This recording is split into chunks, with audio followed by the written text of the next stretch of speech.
அனைவருக்கும் வணக்கம். இன்னைக்கு நம்ம தமிழ்ல ரீசெண்டா ரிலீஸ் ஆயிருக்க ஒரு ஹிஸ்டாரிக்கல் மிஸ்ட்ரி படமான நந்திவர்மன் படத்தோட கதையை பத்தி தான் இந்த வீடியோல பார்க்க போறோம். சோ வீடியோக்குள்ள போறதுக்கு முன்னாடி நம்ம சேனலுக்கு யாராவது சப்ஸ்கிரைப் பண்ணாம பாத்துக்கிட்டு இருக்கீங்க அப்படின்னா மறந்துடாம சப்ஸ்கிரைப் பண்ணி இந்த வீடியோவை கண்டினியூ பண்ணுங்க. இந்த படத்தோட ஸ்டார்டிங் சீன்லயே பாத்தீங்கன்னா முகம் தெரியாத ஒரு நபரை காமிக்கிறாங்க. அவர் பாத்தீங்கன்னா பயத்துல நடுராத்திரி தன்னோட ஊர்ல இருக்க ஏதோ ஒரு பகுதியை நோக்கி போக்கிட்டே இருக்க மாதிரி காமிக்கிறாங்க. அப்படி போக்கிட்டே இருக்கும்போது இவரோட கையில பாத்தீங்கன்னா ஒரு டிடெக்டர் இருக்கும், அது கூட ஒரு மேப் இருக்கும். அது எல்லாத்தையும் நமக்கு காமிக்கிறாங்க. இன்னொரு பக்கம் இவரை பாத்தீங்கன்னா யாரோ ஒருத்தர் ஃபாலோ பண்ணிட்டு வர மாதிரியும் அதை பார்த்து நபர் பயந்துகிட்டே இருக்க மாதிரியும் காமிக்கிறாங்க. அந்த சமயம்னு பார்த்து வேகமா காத்தடிக்குது. இவரோட டிடெக்டர்ல ஏதோ ஒண்ணு ஃபைண்ட் ஆயிருச்சு அப்படின்ற மாதிரி சத்தத்தை கொடுத்துக்கிட்டே இருக்க இவர் பயத்துல திரும்புறாரு. எங்கிருந்தோ வந்து ஒரு கண்ணுக்கு தெரியாத பொருள் பாத்தீங்கன்னா அவரோட கழுத்தை வெட்டி வீசுது. இவரோட ரத்தம் பட்டதும் அந்த கண்ணுக்கு தெரியாத பொருள் இருக்கு இல்லையா, அது தெரிய ஆரம்பிக்குது. ஒரு பெரிய வால் மாதிரி இருக்கும். இந்த சீன் இதோட கட் ஆகுது. கட் பண்ணி ஒரு 4-5 ஆர்கியாலஜி குழுல இருக்க பெண்கள் ஆண்கள் அப்படின்னு மாதிரி ஒரு கூட்டத்தை காமிக்கிறாங்க. அவங்க எல்லாருமே பாத்தீங்கன்னா காலேஜ்ல ஒரு மீட்டிங் இருக்கு அப்படின்ற மாதிரி அசம்பிள் ஆகுறாங்க. அங்க போஸ் அப்படின்ற ஒரு நபர் இவங்களை சந்திக்கணும் அப்படின்ற மாதிரியும் இவங்களோட ஹெச்ஓடி பாத்தீங்கன்னா இன்னைக்கு நம்ம கூடி இருக்கிறதுக்கான காரணம் என்ன அப்படின்னா ஒரு பெரிய மிஷினுக்காக போக போறோம் அப்படின்ற மாதிரி பிரீஃபா ஒரு சில விஷயங்களை ஷேர் பண்ணிட்டு போஸ் இருக்கா இல்லையா அவரை கூப்பிட்டு எக்ஸ்பிளைன் பண்ணுமாறு கேட்டுக்கிறாரு. ஆனா அந்த மனுஷனும் பாத்தீங்கன்னா நாம போக போற இடம் என்ன தெரியுமா அப்படின்ற மாதிரி அனுமந்தபுரம் அப்படின்ற ஒரு இடத்தோட வரலாற்று நிகழ்வை பாத்தீங்கன்னா சொல்ல ஆரம்பிக்கிறாரு. இது நடந்தது அரசர் காலத்துல, அதாவது பல்லவர் காலத்துல. அனுமந்தபுரத்தை ஆட்சி செஞ்சுக்கிட்டு இருந்தவர் பாத்தீங்கன்னா நந்திவர்மன் அப்படின்ற ஒரு பல்லவ அரசர் தான். அவர் காலத்துல மக்கள் எல்லாருமே பாத்தீங்கன்னா சந்தோஷமா வாழ்ந்துகிட்டு இருந்தாங்க. பொன் பொருள் அப்படின்ற எல்லாமே பாத்தீங்கன்னா அவங்களுக்கு நிறைஞ்சு வழிஞ்சுக்கிட்டே இருந்தது. பஞ்சம் அப்படின்ற ஒண்ணு அங்க கிடையவே கிடையாது. ஆனா அது கூடவே நந்திவர்மனுக்கு பாத்தீங்கன்னா யாரோ ஒரு பெயர் சொல்லப்படாத நபரால பாத்தீங்கன்னா ஒரு வாள் அன்பளிப்பா பெறப்பட்டது. ஆனா அந்த வாள் பாத்தீங்கன்னா ஒரு வித்தியாசமான வாள். எந்த அளவுக்கு வித்தியாசம் அப்படின்னா எதிரிகள் கண்களுக்கு பாத்தீங்கன்னா வாளோட கைப்பிடி மட்டும் தான் தெரியும். எதிரிகளை வீழ்த்தி அவங்களோட ரத்தம் அதுல படும்பொழுதுதான் அந்த வாளோட மொத்த உருவம் நமக்கு தெரியும் அப்படின்னு மாதிரி இருக்கும். இதனால நந்திவர்மனை பாத்தீங்கன்னா யாராலையும் வீழ்த்தவே முடியல. அதே சமயத்துல இவருக்கு கடவுள் நம்பிக்கை அப்படின்னா அதீதமா இருக்கும். இதனால ஒரு கோயில் எழுப்பி அந்த கோயில்ல பாத்தீங்கன்னா நிறைய தங்க வைடூரியங்கள் எண்ணில் நடக்க முடியாத விஷயங்கள் அப்படின்ற மாதிரி ஒரு பெரிய கோயிலை கட்டி வச்சுக்கிட்டே இருக்கார். இவரை அழிக்க யாருமே இல்ல அப்படின்ற நேரத்துலதான் கோரா அப்படின்ற ஒரு கொடூர கூட்டம் பாத்தீங்கன்னா இவங்களை சந்திக்கிறாங்க. நந்திவர்மனை எப்படியாவது அழிக்கணும், அங்க இருக்க எல்லாத்தையும் திருடணும் அப்படின்ற மாதிரி பிளான் போட்டு நந்திவர்மன் பாத்தீங்கன்னா கோயில்ல ஒரு பூஜைக்காக போய்கிட்டே இருக்கும்போது ஊருக்குள்ள புகுறாரு. அங்க இருக்க எல்லாரையும் கோரா கொடூரமான முறையில தாக்கிட்டே இருக்கு. மக்கள் எல்லாருமே ஓடி போறாங்க. நந்திவர்மன் கிட்ட முறையிடுறாங்க. அவரும் பாத்தீங்கன்னா தன்னோட வாள் எடுத்து முடிஞ்ச அளவுக்கு சண்டை போட்டுக்கிட்டே இருக்கு. அந்த கோரா இருக்கா இல்லையா இவரை நேர்ல வீழ்த்த முடியாது அப்படின்றதுக்காக பின்னாடி வந்து ஒரு குத்து குத்திட்டு ரத்த வெள்ளத்துல ஒரு விழுந்து கிடக்கும் போது கோரா அங்க இருக்கிற மக்களையும் கோயிலையும் கைப்பற்றணும் அப்படின்ற மாதிரி போறான். அந்த சமயம்னு பார்த்து கொஞ்சம் உயிர் இருந்த நந்திவர்மன் எழுந்து தன்னோட வாளால கோராவை அந்த இடத்துல கொடூரமான முறையில வெட்டி கொண்டுட்டு அந்த இடத்துல இறந்து போயிட்டாரு அப்படின்ற மாதிரி இருக்கும். அவர் கூட சேர்ந்து அவர் கட்டின கோயில் இருக்கு இல்லையா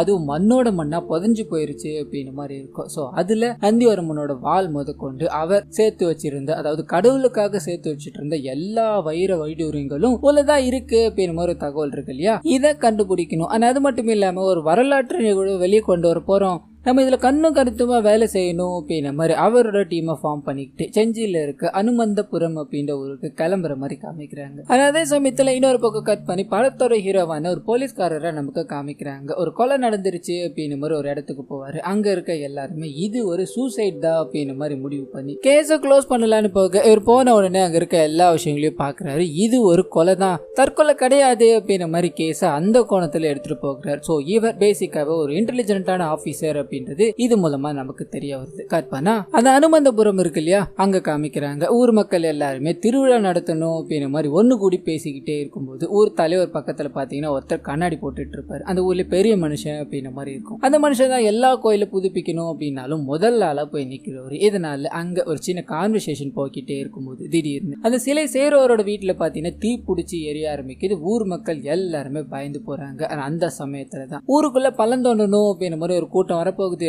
அதனாலதான் இந்த மாதிரி கெட்ட காரியங்கள்ல நடந்துகிட்டு இருக்கு. ஏற்கனவே நம்ம 6 மணி ஆச்சு அப்படின்னா ஊர்ல இருக்க அமானுஷத்துக்கு பயந்துகிட்டு வெளியே வர மாட்டோம். இதுல இவனுங்க வந்தாங்க அப்படின்னா என்னென்ன நடக்க போகுதோ அப்படின்ற மாதிரி கும்பலா கிளம்பி அந்த ஊருக்கு வந்துகிட்டு இருக்காங்க இல்லையா தொல்லியல் துறை, அவங்கள வழிமறிக்கிறாங்க. நீங்க இங்க வரக்கூடாது, வந்தீங்க அப்படின்னா எங்களுக்கு தான் ஆபத்து அப்படின்ற மாதிரி சர்ற மாதிரியா அவங்க முன்னாடி கேள்விகளை வச்சுக்கிட்டே இருக்கு. அவங்களும் என்ன சொல்றதுன்னு தெரியாம என்ன நீங்க இந்த காலத்துல இருக்கீங்க, அரசாங்கம் எல்லாமே உங்களுக்காக தானே பண்ணிக்கிட்டு இருக்கு அப்படின்ற மாதிரி நிறைய அடுக்கடுக்கான ஷாக்கிங்கான விஷயங்களை இவங்களும் சொல்லிக்கிட்டே இருக்காங்க. இதோட முடிவுல ஊர் மக்கள் எல்லாருமே நீங்க ஊருக்குள்ள வந்து இதை பண்ணக்கூடாது, ஊருக்கு வெளியில வச்சு எதுவா இருந்தாலும் பண்ணிக்கோங்க, அது மட்டும் இல்லாம 5 மணிக்குள்ள உங்க வேலையை முடிச்சுட்டு நீங்க போய் ஆகணும் அப்படின்னு ஒரு நிபந்தனை வைக்க எல்லாரும் இதை ஏத்துக்கிறாங்க. கற்பனா இந்த விஷயங்கள் எல்லாத்தையுமே பாத்தீங்கன்னா ஒரு அகோரி பாத்துக்கிட்டு இருக்க மாதிரி காமிக்கிறாங்க. இன்னொரு பக்கம் போலீஸ் ஆபீசர் இருக்கா இல்லையா ஹீரோ, அவர் ஒரு பண்ண பெரிய தப்பால பாத்தீங்கன்னா அவரை வேற ஒரு ஊருக்கு டிரான்ஸ்பர் பண்ணிடுறாங்க. அந்த ஊர் தான் பாத்தீங்கன்னா ஹனுமந்தபுரம் அப்படின்ற இந்த ஊர். இந்த ஊருக்குள்ள வந்தது இவரோட சீனியர் ஆபீசர் கிட்ட பேசிக்கிட்டே இருக்கும்போது அந்த ஊர்ல இருக்க ஒரு லேடி வந்து என்னோட பொண்ணை காணோம், ஆடு மேய்க்கணும் அப்படின்றதுக்காக அந்த மலை பக்கம் போனா இன்னும் வரவேலையா அப்படின்ற மாதிரி அழுதுகிட்டே இருக்க ஊர்ல இருக்க எல்லாருமே அந்த மலை பக்கமா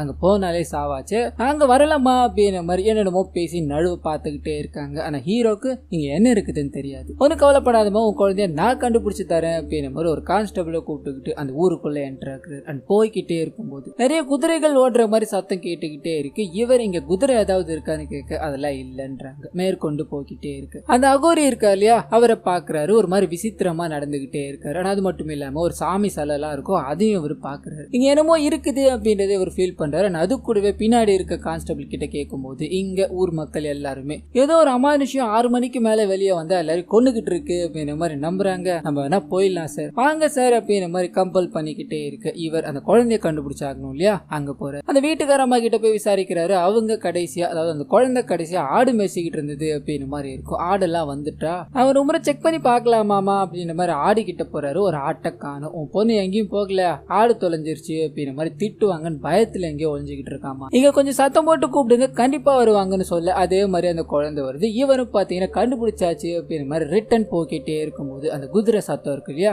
அது ரொம்ப ஃபோர்ஸ்ஃபுல்லா கேட்க ஆரம்பிக்குது. அந்த இடத்துல ஏதோ ஒரு போர் நடந்துகிட்டே இருக்க மாதிரியும் இவர் காதுல அது பயங்கரமா ஒலிச்சுக்கிட்டே இருக்க மாதிரியும் கேட்டுக்கிட்டே இருக்க ஒரு லாரி ஒன்று வேகமா வருது. ஊர் இளவட்ட பசங்க எல்லாம் வந்து தடுத்து நிறுத்துறாங்க. சார் என்ன சார் ஆச்சு, கொஞ்சம் பார்த்து போகலாம் இல்லையான்னு சொல்ல இவருக்கு ஒரு மாதிரி இருக்கு. வீட்டுக்கு போன முதல் வேலையா இங்க சுத்திக்கிட்டு இருக்க விஷயங்கள் என்ன, இதுக்கு பின்னாடி என்ன வரலாறு இருக்கு அப்படின்ற எல்லாத்தையும் கேதர் பண்ணிக்கிறாப்ல. கற்பனா அந்த தொல்லியல் துறை குரூப் இருக்காங்க இல்லையா, அவங்களை காமிக்கிறாங்க. ஒரு இடத்துல மார்க் பண்ணிட்டு மலைக்கு பக்கத்துல இருக்கும், இங்கதான் அந்த கோயில் புதைஞ்சிருக்க வாய்ப்பு இருக்கு, நம்ம வேலைகளை ஆரம்பிக்கலாமா அப்படின்ற மாதிரி பூஜை எல்லாத்தையும் போட்டு ஜேசிபியோல பள்ளம் தோண்டலான்னு போக அந்த அகோரி இருக்காரு அந்த இடத்துக்கு வராரு. இதை பார்த்துதான் அங்க இருக்க ஒரு நபர் ஓடி போய் அந்த போஸ் பின்னாடி ஒளிஞ்சிக்கிறாரு. அந்த அகோரியும் அந்த போஸ் பக்கத்துல வந்து நீங்க இங்க தோண்டணும் அப்படின்ற மாதிரி என்னமோ ட்ரை பண்ணிட்டு இருக்கீங்க, சில விஷயங்கள் எல்லாமே புதைஞ்சு கிடக்கிறது தான் நல்லது, அதுதான் அவருக்கும் பிடிக்கும் அப்படின்னு மாதிரி அவங்களுக்கு புரியாத பாஷையில பேசிட்டு போக்கிட்டே இருக்கு. அங்க இருக்க எல்லாரும் பயப்படுறாங்க. போஸு பாத்தீங்கன்னா மேலையும் கீழையும் பார்த்துட்டு அவன் கிடக்குறான் பைத்தியக்காரன், எல்லாரும் போய் அவங்களோட வேலையை பாருங்கன்னு சொல்லி இக்னோர் பண்ணிடுறாங்க. கட் பண்ண இந்த தொல்லியல் துறையில பாத்தீங்கன்னா ஒரு லேடி இருப்பாங்க. அவங்க ஷாப்பிங் எல்லாத்தையும் பண்ணிட்டு ஊரை சுத்தி பார்த்துக்கிட்டே இருக்கும்போது நம்ம ஹீரோ அவங்கள கவனிக்கிறாரு. அந்த 2 பேரோட வேவ் லென்த்தும் ஒரே மாதிரி இருக்கு அப்படின்ற மாதிரி புரிஞ்சுக்கிறாங்க. 2 பேருக்கும் தன்னை அறியாம காதல் வளர ஆரம்பிக்குது. ஆனா அது கூடவே அந்த இடத்துக்கு பாதுகாப்பு வேணும் அப்படின்ற மாதிரி ஹீரோவை தான் பாத்தீங்கன்னா அப்பாயின்மெண்ட் பண்றாங்க. இதனால ஹீரோயின் கிட்ட பாத்தீங்கன்னா ஒரு நிறைய பேச ஆரம்பிக்கிறாரு. நாளடைவுல 2 பேருமே லவ் பண்ண ஆரம்பிச்சுட்டாங்க அப்படின்ற மாதிரி ஒரு கியூட்டான சாங்க போட்டு முடிக்க அதே சமயத்துல தோண்டிக்கிட்டே இருக்காங்க இல்லையா, அங்க இவங்களுக்கு ஒரு சிலை கிடைக்குது. அதை பார்த்தது ஒரு மாதிரி சந்தோஷப்படுறாங்க. நாம சரியான ட்ராக்ல தான் போய்கிட்டு இருக்கோம் அப்படின்ற மாதிரி அதை மேற்கொண்டு சர்ச் பண்ணிக்கிட்டே இருக்கும்போது நிறைய செப்பேடுகளும் நிறைய காயின்களும் பாத்தீங்கன்னா இவங்களுக்கு கிடைக்க ஆரம்பிக்குது. அதை எல்லாத்தையுமே ஒரு பிரஸ் மீட் வச்சு கண்டுபிடிச்ச எல்லா விஷயத்தையும் பாத்தீங்கன்னா அப்டேட்டா கொடுத்துட்றாங்க. அதை அப்படியே கட் பண்ணா ஊர்ல இளவட்ட பசங்க இருக்காங்க இல்லையா, அவங்க எல்லாரும் பேசிக்கிட்டே இருக்காங்க. முன்னாடி ஒருத்தன் போனா அவனை ஃபாலோ பண்ண ட்ரை பண்றியாடா அப்படின்ற மாதிரி கேட்கும்போது ஸ்டார்டிங் சீன்ல ஒரு நபர் உள்ள போய் இறந்தாரு. அந்த நபரோட நண்பர்கள் தான் இவங்க அப்படின்ற மாதிரி தெரிய வருது. அதுல ஒருத்தர் நெருங்கிய நண்பரா இருப்பாரு. அவருக்கு பாத்தீங்கன்னா 1008 யோசனைகள், நாம ஏன் நைட்ல வெளியே போக கூடாது, நம்மளோட நண்பன் சொன்ன மாதிரி இங்க ஒரு ஹிஸ்டாரிக்கல் ஈவென்ட் புதைஞ்சிருக்கு, அது வெளியே கொண்டு வரந்தா என்ன அப்படின்ற மாதிரி யோசிக்க ஆரம்பிக்கிறாரு. நைட்டு யாருக்கும் தெரியாம வெளியே நடந்து போக்கிட்டே இருக்க கட் பண்ணி இதுக்கு அடுத்த நாள் காலையில அந்த மலைப்பகுதியில பாத்தீங்கன்னா 2 துண்டா உடல் அறுக்கப்பட்ட நிலையில இறந்து போய் கிடக்குறாரு. இதை பார்த்தது ஊர் மக்கள் எல்லாம் நடுங்கி போயிடுறாங்க. இன்னும் நம்ம ஊருக்கு என்னென்ன பிரச்சனை வரப்போகுதோ, தோண்ட ஆரம்பிச்சதுல இருந்தா இப்படி நடந்துகிட்டு இருக்கு அப்படின்ற மாதிரி கொந்தளிச்சு அந்த தொல்லியல் துறை இருக்காங்க இல்லையா, அவங்க வந்துகிட்டே இருக்கும்போது வழியை மறிச்சு அவங்க இங்க இருந்து போக வைக்கணும் அப்படின்றதுக்காக எல்லாரும் சண்டை போட்டுக்கிட்டே இருக்காங்க. ஹீரோவும் அவங்க எல்லாரும் தடுத்து விட்டுட்டு நான் சொன்னா கேட்க மாட்டீங்களா அப்படின்ற மாதிரி ஒரு ஃபயர் சவுண்டையும் கொடுத்து அங்க இருக்க எல்லாரும் பாத்தீங்கன்னா தற்காலிகமா அங்க இருந்து அனுப்பி விட்டுட்டார். ஆனா அது கூடவே பாத்தீங்கன்னா நபர் இறந்து போயிட்டார் இல்லையா, அதுக்கான காரணம் என்னவா இருக்கோ அப்படின்ற மாதிரி விசாரிக்க ஆரம்பிக்கிறார். இதுக்கு முன்னாடி இதே மாதிரி பேட்டர்ன்ல கொலைகள் நடந்திருக்கா, இந்த கொலைகளை யாருதான் பண்ணிக்கிட்டு இருக்கா அப்படின்ற மாதிரி கொஞ்சம் கொஞ்சமா ஏதாவது கிடைக்குமான்ற மாதிரி ஒருத்தரையா விசாரிச்சுக்கிட்டே இருக்கு. ஸ்டார்டிங்ல ஒரு நபர் போய் இறந்து போனாரு. அந்த நபர் தான் பாத்தீங்கன்னா போஸோட குழுவுக்கு இங்க இந்த மாதிரி விஷயம் விஷயங்கள் நடக்கு அப்படின்ற மாதிரி இன்ஃபர்மேஷனே கொடுத்திருப்பாரு. இந்த விஷயங்கள் இப்ப ரிவீல் ஆகுது. போஸ் மேல பாத்தீங்கன்னா இவருக்கு லைட்டா சந்தேகம் ஏற்பட ஆரம்பிக்குது. அதை ஒரு சைடு ஓரமா வச்சுட்டு அந்த தொல்லியல் துறையில இருக்க அவரோட காதலி கூட பேசிக்கிட்டே இருக்கும்போது வானம் பயங்கர மேகமூட்டமா காட்சி அளிக்குது. பயங்கரமா காத்தும் அடிச்சுக்கிட்டே இருக்கு. அங்க இருக்க எல்லாருமே பயந்து போறாங்க. என்னமோ நடக்க போகுது அப்படின்ற மாதிரி யோசனையில நின்றுகிட்டே இருக்கும்போது நம்ம ஹீரோ கையில பாத்தீங்கன்னா டிரெக்டர் இருக்கும். அது பாட்டுன்னு அடிச்சுக்கிட்டே இருக்கு. போஸ் இதை கவனிக்கிறாரு. சுத்தி இருக்கிறவங்களும் பாக்குறாங்க. என்னமோ நடக்க போகுது அப்படின்ற மாதிரி நின்றுகிட்டே இருக்கு. நம்ம ஹீரோ நின்றுகிட்டு இருக்கா இல்லையா, அந்த இடம் அப்படியே வாட்சின்னு உள்ள வந்தது. அண்ட் உள்ள உயிருக்கு போராடுற நிலைமையில இருந்த ஹீரோவும் பாத்தீங்கன்னா ஏதோ ஒரு சிலையை பிடிச்சி உயிர் தப்பிச்சிட்டாரு அப்படின்ற மாதிரி காமிக்கிறாங்க. அண்ட் கொஞ்ச நேரம் கட் பண்ணி அந்த இடம் எல்லாமே பாத்தீங்கன்னா கிளியர் ஆயிடுது. உள்ள இருக்கிறது என்ன அப்படின்ற மாதிரி வெளியே எடுக்கும்போது அது ஒரு பெரிய நடராஜர் சிலையா இருக்கும். பல நூற்றாண்டுகள் பழமையான சிலையா இருக்கும். இதை பார்க்கும்போது நமக்கே பாத்தீங்கன்னா ஒரு பரவசமா இருக்கும். இந்த விஷயத்தை அங்க இருக்க எல்லாருமே கண்டுபிடிச்சு அதை ப்ராப்பரா என்னென்ன பண்ணணுமோ அதை எல்லாத்தையும் பண்ணிக்கிட்டே இருக்காங்க. அதே சமயத்துல இந்த கோயில் வேலைகள் எல்லாம் ஈடுபடுற நபர்னு சொல்லியிருந்தா இல்லையா, அவரோட வீட்டுல இடி விழுந்து அவர் வளர்த்துக்கிட்டு இருந்த மாடு பாத்தீங்கன்னா இறந்து போகுது. இதுக்கு எல்லாத்துக்குமே அவங்க தான் காரணம். இன்னும் ஊருக்குள்ள என்னென்ன நடக்க போகுதோ அப்படின்ற மாதிரி பதட்டத்துல இருக்காப்புல. கற்பனா இவங்களுக்கு கிடைச்சது இல்லையா பெரிய நடராஜர் சிலை, அந்த சிலையை பத்தி நிறைய பேருக்கு தெரிய ஆரம்பிக்குது. ஊர் மக்கள் எல்லாருமே அவ்வளவு பெரிய சிலை கிடைச்சிருச்சா அப்படின்ற மாதிரி பேசிக்கிட்டே இருக்காங்க. அதே சமயத்துல ஹீரோ இறந்து போன, அதாவது அங்க கொலை செய்யப்பட்ட நபர் இருக்கா இல்லையா, அந்த நபரோட போஸ்ட்மார்ட்டம் ரிப்போர்ட் வந்துருச்சு அப்படின்ற மாதிரி போன் பண்ணி கேட்க, ஒரு வித்தியாசமான பொருளால தான் இந்த நபர் சாகடிக்கப்பட்டிருக்காரு, அதுவும் என்னன்னு எங்களால ஃபைண்டே பண்ண முடியல அப்படின்ற மாதிரி ரிப்போர்ட் வந்திருக்கும். இவரு என்னடா பண்றதுன்னு உட்காந்துக்கிட்டே இருக்கும்போது இவரோட சீனியர் ஆபீசர் இந்த கேஸை இதோட முடிச்சிரு, ஊர் மக்களே பேய் அடிச்சிருச்சு அப்படின்ற மாதிரி இருக்காங்க, இதை பெருசா நோண்ட தேவையில்லைன்னு சொல்ல இவருக்கு இது மேல எல்லாம் நம்பிக்கை இல்லை. தன்னோட கேர்ள் ஃப்ரெண்டை போய் பாக்குறாரு, ஏதாவது இன்ஃபர்மேஷன் கிடைக்குமா அப்படின்ற மாதிரி பேசிக்கிட்டே இருக்கு. அந்த சமயத்தை தான் கண்ணுக்கு புலப்படாத ஒரு வால் ஒன்று இருக்கு அப்படின்ற மாதிரி இருக்கு இல்லையா, அதை பத்திர விஷயங்கள் பார்த்தீங்கன்னா அவருக்கு நிறைய தெரிய ஆரம்பிக்குது. யார் இதை பண்ணிருப்பா, ஒருவேளை நந்திவர்மன் பண்ணிருப்பாரோ இல்ல ஆசாமி யாராவது இதுல இருக்காங்களா அப்படின்ற மாதிரி இவரோட மைண்டுக்குள்ள ஓடிக்கிட்டே இருக்கு. 6 மணி ஆச்சு அப்படின்னா யாரும் வெளியவே வர மாட்டாங்க. அதை இவர் உடைச்சு 6 மணிக்கு மேல வண்டியில போய்கிட்டே இருக்க மாதிரி காமிக்கிறாங்க. ஏதோ ஒரு உருவம் இவரை ஃபாலோ பண்ணுது. பயந்து போய் அங்க என்னதான் இருக்கு அப்படின்ற மாதிரி பொறுமையா செக் பண்ணலான்னு போக கருப்பு உருவம் பாத்தீங்கன்னா அவரை போட்டு பயங்கரமா அடிச்சுக்கிட்டே இருக்கு. இவருக்கு அது ஒரு ஆள் அப்படின்ற மாதிரி ஃபீல் ஆகுது. இதனால அவரை பிடிக்கலாம் அப்படின்ற மாதிரி போக அங்க இருந்து யாருக்கும் தெரியாம ஓடி போயிடுறாங்க. போகும்போது ஒரு செயினை மட்டும் பாத்தீங்கன்னா விட்டு போயிடுறாங்க. அடுத்த நாள் காலையில ஹீரோ அந்த இடத்துக்கு போய் இந்த செயின் யாருதான் இருக்கும் அப்படின்ற மாதிரி தேட ஆரம்பிக்கிறாரு. அப்பதான் பாத்தீங்கன்னா ஊர்ல பெரிய மனுஷன் ஒருத்தர் சொல்லியிருந்தா இல்லையா, அவர் மேல இவருக்கு சந்தேகம் திரும்ப ஆரம்பிக்குது. அவரை தெரியாம ஃபாலோ பண்ண ஆரம்பிக்கிறார். அவரோட முதன்மையான வேலை என்ன அப்படின்னா, எங்கெங்கெல்லாம் பழமையான கோயில் இருக்கோ அங்கெல்லாம் போய் நான் உங்களுக்காக உதவுறேன், எல்லா செலவையும் நான் பாத்துக்கிறேன் அப்படின்ற மாதிரி அந்த கோயில்கள் எல்லாத்தையும் பாத்தீங்கன்னா புதுப்பிச்சு தர்றது தான். அண்ட் இவரோட வீட்டுல நிறைய சிலைகள் இருக்கிறதையும் நம்ம ஹீரோ நோட் பண்றாப்ல. அண்ட் இதுக்கு நடுவுல பாத்தீங்கன்னா அந்த தொல்லியல் துறையில இருக்க இன்னொரு நபர் பாத்தீங்கன்னா அந்த இடத்துக்கு, அதாவது நைட்டு நேரத்துல அந்த மலை பிரதேசத்துக்கு தனியா வண்டியில வர மாதிரி காமிக்கிறாங்க. இவரையும் பாத்தீங்கன்னா ஏதோ ஒரு கருப்பு உருவம் பின் தொடர்ந்துகிட்டே இருக்கு. கற்பனை இதுக்கு அடுத்த நாள் காலையில காமிக்கிறாங்க. அதே இடத்துல கொடூரமான முறையில இறந்து போய் கிடக்குறாரு. போலீஸ்காரங்க எல்லாரும் வந்துடுறாங்க. அந்த தொழில் துறையில இருக்க எல்லாருமே கதறி கதறி அழுதுகிட்டே இருக்காங்க. எச்சோடி இருக்காரு அவர் வரைக்கும் அங்க வந்துட்டு. எதனால அப்படின்னா அந்த நபர் இறந்து போனது மட்டும் இல்லாம இவங்களுக்கு கைட் பண்ணிக்கிட்டு இருக்காரு இல்லையா போஸ், அவரையும் பாத்தீங்கன்னா நைட்ல இருந்து ஆளை காணோம் அப்படின்னு மாதிரி இருக்கும். இவ்வளவு பிரச்சனைகள் நடந்துகிட்டு இருக்கு, இன்னும் நீங்க என்கிட்ட சொல்லாம என்ன பண்ணிக்கிட்டு இருக்கீங்க அப்படின்ற மாதிரி எச்சோடி வந்து கத்திக்கிட்டே இருக்கு. நம்ம ஹீரோவை காம் டவுன் பண்ணிட்டு அதை கண்டுபிடிக்க தானே நான் இருக்கேன், ஒன்னும் பிரச்சனை இல்லை சார், நீங்க யாரும் ஊரை விட்டு போக கூடாது அப்படின்ற மாதிரி அந்த குழுல இருக்க எல்லாரையும் ஸ்டாப் பண்ணிட்டு இன்வெஸ்டிகேஷன் ஸ்டார்ட் பண்ண எதுவுமே சரியா கிடைக்கிறதா தெரியல. போஸோட ரூமையும் அந்த இறந்து போனது பையனோட ரூமையும் ஃபுல்லா செக் பண்ணி பாக்குறாரு. ஒரு மேப் மட்டும் பாத்தீங்கன்னா கிடைக்குது. அதுல ஒரு குறிப்பிட்ட இடத்துல மார்க் பண்ணப்பட்டிருக்கும். இறந்து போயிருக்கா இல்லையா அந்த பையன் பாத்தீங்கன்னா இவங்களோட ஃப்ரெண்ட்ஸ் கூட அந்த இடத்துல ஒரு வழி உருவாச்சு, அதை நான் பார்த்தேன் அப்படின்ற மாதிரி சொல்லியிருப்பாரு. அதாவது இவங்க தோண்டிட்டு இருக்காங்களே அந்த இடம். இந்த விஷயங்கள் ஹீரோக்கு கிடைச்சது. ஹீரோ பாத்தீங்கன்னா அந்த இடத்துக்கு போய் பாக்குறாரு. எந்த வழியும் பாத்தீங்கன்னா உருவாக்கப்பட்ட முறையே தெரியல, எல்லாம் அடப்பட்டுதான் கிடக்குது. இதனால இவருக்கு போஷ கண்டுபிடிக்கிறதுல பெரிய குழப்பமா இருக்கு. என்னடா பண்றது அப்படின்ற மாதிரி சுத்தி முத்தி விசாரிச்சுக்கிட்டே இருக்கும்போது தான் அப்பதான் இவருக்கு எதிர்பார்க்காத விஷயமா ஒரு சம்பவம் நடக்குது. இவர் உயிரை பிடிச்சி காப்பாத்தி விட்டா அந்த நடராஜா சிலை இருக்கு இல்லையா, அதை பாத்தீங்கன்னா தொல்லியல் துறையில இருக்க ஒரு ரூம்ல தான் வச்சிருப்பாங்க. அந்த சிலை அங்க இருக்கிறது ஃபேக். இவர் எடுத்துட்டு வந்து வச்சது யாரோ ஒருத்தரால மாற்றப்பட்டிருக்கு அப்படின்ற மாதிரி இருக்கும். போஸ் காரணமா இருந்தாரு அப்படின்னா அதை இவ்வளவு வெளிப்படையா பண்ண வாய்ப்பே இல்லை. அது மட்டும் இல்லாம ஹீரோ போஸோட ரூமை செக் பண்ணி பார்க்கும்போது அங்க இல்லீகலா இந்த சிலை விற்கப்பட்டிருக்கிறத பார்த்திருப்பாரு. இதனாலதான் அங்க இருந்து அவர் வேக வேகமா கிளம்பி போனாரு அப்படின்ற மாதிரி இருக்கும். அது மட்டும் இல்லாம இப்போ மொத்த சந்தேகமும் பாத்தீங்கன்னா ஊர் பெரிய மனுஷன் இருக்காரு அவர் மேல திரும்ப ஆரம்பிக்குது. அவரோட வீட்டுல முழுக்கவும் பாத்தீங்கன்னா இந்த மாதிரி சிலைகள் இருக்கிறத கவனிச்சிருப்பாரு. அவர் பழமையான கோயில் எல்லாத்தையும் புதுப்பிக்கிறேன் அப்படின்ற மாதிரி ஒரு ஃபோர்ஜரி பண்ணிட்டு இருப்பாரு. அதையும் பாத்தீங்கன்னா ஹீரோ அவரோட சீனியர் ஆபீசருக்கு பாத்தீங்கன்னா ரிவீல் பண்றாரு. ஊர் மக்களுக்கும் இந்த விஷயங்கள் தெரிய ஆரம்பிக்க நல்லவன் நினைச்சேன்னு இப்படிப்பட்ட வேலையா பண்ணிக்கிட்டு இருக்கா அப்படிங்கிற மாதிரி அடுத்த கட்ட ஆக்ஷனா அவரை தேட இறங்கும் போது அந்த மனுஷன் காணும். அது கூடவே ஸ்டார்டிங்லயே ஒரு பொண்ணு காணாம போயிருச்சுன்னு சொல்லியிருந்தாங்க இல்லையா, அந்த பொண்ணு மறுபடியும் காணாம போயிடுச்சு அப்படிங்கிற மாதிரி தகவல் வருது. ஹீரோவும் அந்த மலை பக்கம் போறத நான் பார்த்தேன், நீங்க ஒன்னும் கவலைப்படாதீங்க நான் கண்டுபிடிச்சு தரேன் அப்படிங்கிற மாதிரி அங்க இருந்து கிளம்ப. ஆனா அதே சமயத்துல ஒரு வழி ஓப்பன் ஆச்சு,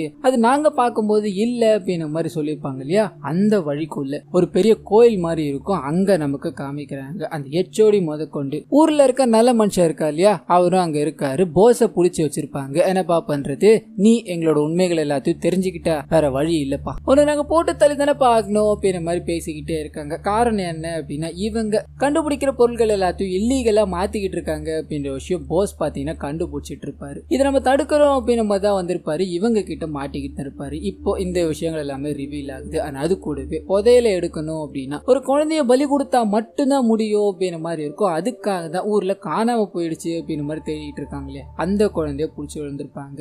இவங்க கூட அந்த தொல்லியல் துறையிலேயே இருக்க ஒரு நபரை பாத்தீங்கன்னா நமக்கு காமிக்கிறாங்க. சோ கூட்டாளி அப்படின்ற மாதிரி தெரிய வருது. அந்த கோரா சந்ததியினை சேர்ந்தவர் தான் இவர். இன்னும் எத்தனை காலத்துக்கு தான் நான் காத்துக்கிட்டு இருக்கிறது, ஆயிரம் காலமா நாங்க இந்த புதையலுக்காக இருக்கோம், இப்ப நீங்க வந்து கொத்திட்டு போலாமா அப்படின்ற மாதிரி ஹீரோவை பார்த்து பேசிக்கிட்டே இருக்காரு. ஹீரோ இதுக்குள்ள எப்படி வந்திருப்பாரு அப்படின்னா அந்த பொண்ணை கண்டுபிடிக்கிறேன் அப்படின்ற மாதிரி தேடிக்கிட்டே இருந்திருப்பாரு இல்லையா, அந்த சமயம் பார்த்து இந்த சைடு வந்திருப்பாரு. போத்துன்னு ஒரு சொரங்க வந்து விழுந்து உள்ள என்டர் ஆயிட்டு இருப்பாரு. வந்து பார்த்தா இவனுங்க பண்ணிக்கிட்டு இருக்க அட்டகாசம் எல்லாம் தெரிஞ்சு போயிருச்சு. சோ இவங்க கூட பாத்தீங்கன்னா ஒரு பயங்கரமான சண்டை போக ஆரம்பிக்குது. கோரா சந்தேகத்தினர் இருக்கா இல்லையா, அவர்கிட்ட தான் பாத்தீங்கன்னா கண்ணுக்கு புலப்படாத வாள் இருக்கும். சோ இதை வச்சுதான் அவர் எல்லாரையும் கொன்னுகிட்டு இருக்காரு அப்படின்ற மாதிரி இருக்கும். ஊர் மக்களை ஏமாத்தணும் அப்படின்றதுக்காக தான் 6 மணிக்கு மேல இவங்களே பாத்தீங்கன்னா செட்டப் எல்லாத்தையும் பண்ணி பேய் உலாவிக்கிட்டு இருக்கு அப்படின்ற மாதிரியும் பண்ணிட்டு இருப்பாங்க. சோ இது எல்லா விஷயங்களையும் இப்போ ரிவீல் ஆகுது. ஹீரோவை பாத்தீங்கன்னா அங்க சண்டை போட்டு அங்க இருக்க எல்லாரையும் அடிச்சு பிடிக்க அந்த கோயில் பாத்தீங்கன்னா கொஞ்சம் கொஞ்சமா இடிஞ்சு விழுந்துகிட்டே இருக்கு. கட் பண்ணி வெளியே தப்பிச்சு வந்து எல்லாரையும் காமிக்கிறாங்க. ஹீரோ அண்ட் போஸ் அண்ட் அந்த குழந்தை 3 பேருமே பாத்தீங்கன்னா 3 வெவ்வேறு திசையில பயணிக்கிறாங்க. அந்த குழந்தை உள்ள ஒரு கோயில் இருந்தது,